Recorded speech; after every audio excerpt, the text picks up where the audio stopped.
Namaskar.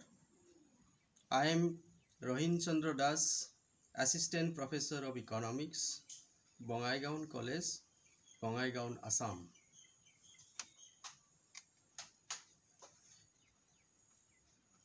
Through this video, we discuss how to formulate a linear programming problem with the help of an suitable economic example. We discuss the meaning and formulation of linear programming problem. Let us take an example of production problem. A steel plant produces two types of products, X1 and X2, using three machines: melting machine, rolling machine, and cutting machine. X1 takes 6 hours for melting, 3 hours for rolling, and 1 hour for cutting. Similarly, X2 takes 2 hours for melting, 5 hours for rolling, and 4 hours for cutting. The plant has 36 hours of melting time available, 30 hours of rolling time, and 20 hours of cutting time. The rate of profit per unit of X1 and X2 are rupees 10,000 and rupees 8,000 respectively. To formulate this production problem as a linear programming, at first we have to formulate it in a tabular form. The table consists first column, three columns. The first column is the machine or name of machine. Next is time in hours required by each machine per unit of output, and third column is maximum time available. Now, the steel plant produces two types of product, the steel X1 and X2, using three machines: melting machine, rolling machine, and cutting machine. Products X1 takes 6 hours of melting, 3 hours for rolling, and 1 hour for cutting. Similarly, X2 takes 2 hours for melting, 5 hours for rolling, and 4 hours for cutting. The plant has 36 hours of melting time available, 30 hours of rolling time, and 20 hours of cutting time. The rate of profit per unit of X1 and X2 are rupees 10,000 and 8,000.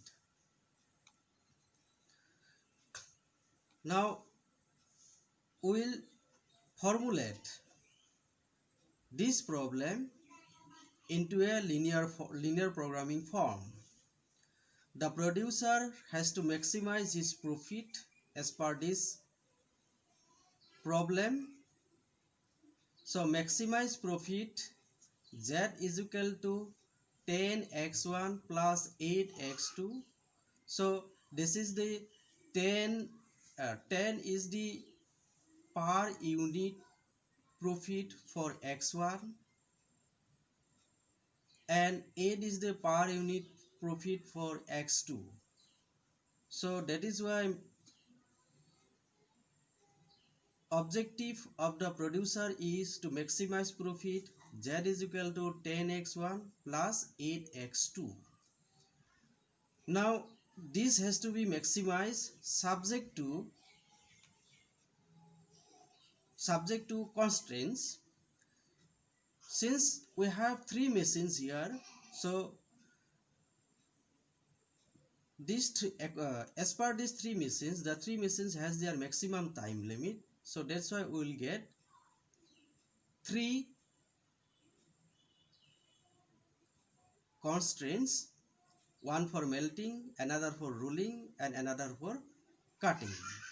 So 6x1 plus twice x2 less than is equal to 36, that is 6 multiplied by x1 plus 2 multiplied by x2 less than is equal to 36. Why it is less than is equal to 36? 36 is the maximum time available for melting process.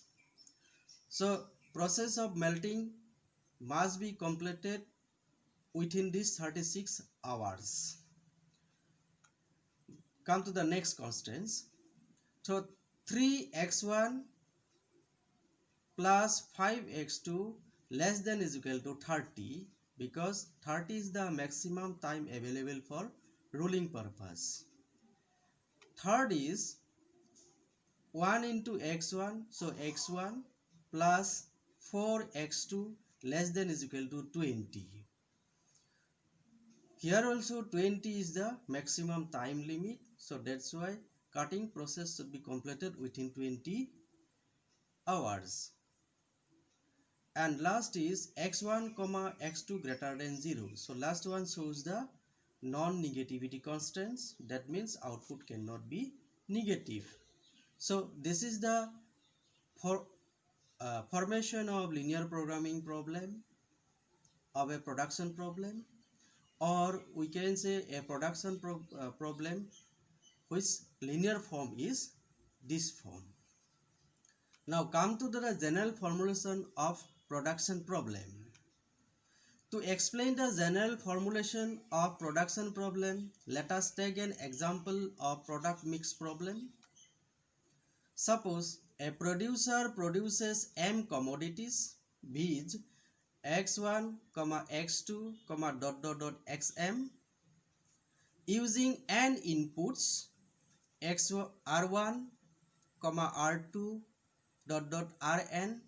The rate of profit per unit of m commodities are p1, p2, pm, and aij is the amount of ith input required to produce 1 unit of z product. Now let us see its tabular form. First column is inputs column. Next is input required to produce 1 unit of output, and third is maximum amount of inputs available to produce the commodities. The producer produces m commodities, that is x1, x2, xm. He has n inputs, available inputs, that is r1, r2, r3, rn. The rate of profit per unit of m commodities are p1, p2, pm. aij is the amount of ith input required to produce 1 unit of z product.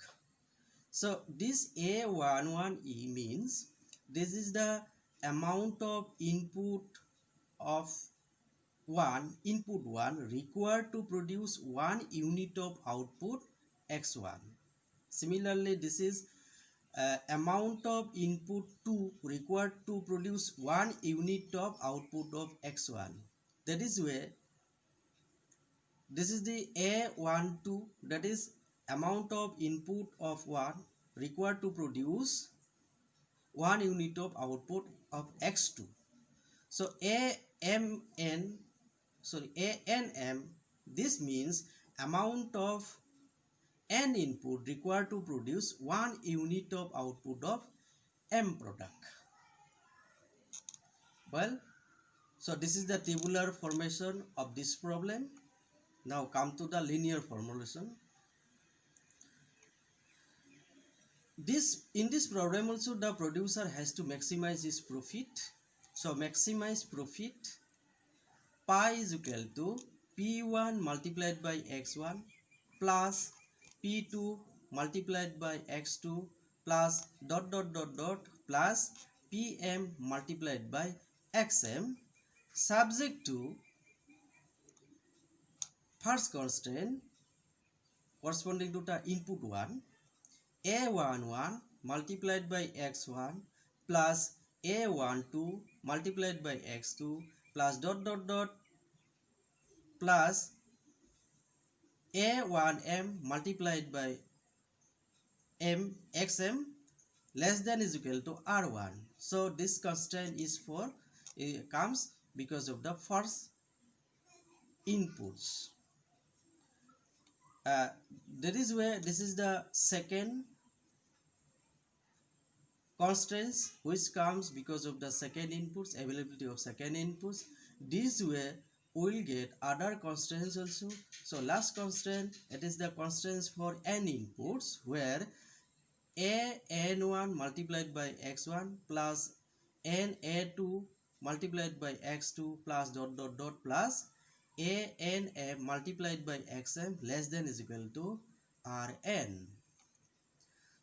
Last is xj greater than is equal to 0, that is output cannot negative, j goes from 1 to m. So this is the linear formulation of this production problem. Now this linear formulation of production problem can be explained in matrix form also. So in right hand side, see, maximize profit pi is equal to, that is P1, P1, P2, P dot, this is the raw matrix, multiplied by X1, X2, it is the output matrix. So after multiplying this profit matrix multiplied by this output matrix, we will get this equation, that is P1 multiplied by X1 plus P2 multiplied by X2 plus dot dot dot plus PM multiplied by XM, subject to this A11, A12, A1M, this is a rectangle matrix, multiplied by this output matrix. So after multiplication, after multiplication of these two matrix, we will get this equation less than is equal to this input matrix, where and xj is greater than is equal to 0. This is non-negativity matrix. So this matrix formulation can be reduced in this form, that pi is equal to p dash x subject to ax less than equal to r, x greater than equal to 0, that is null matrix. Now what is the p dash? P dash is this, that is here this profit matrix is in row form, that is why it is p dash, and x is the output matrix, it is column matrix, so that is why it is x, subject to this A matrix, which is input coefficient matrix, multiplied by output matrix less than is equal to input matrix, and lastly the output matrix greater than is equal to a null matrix. So this is the general formulation of a production problem. You have any doubt, you can go through this suggested reading also, and you can also meet me through the email which is given in the first slide. So thank you.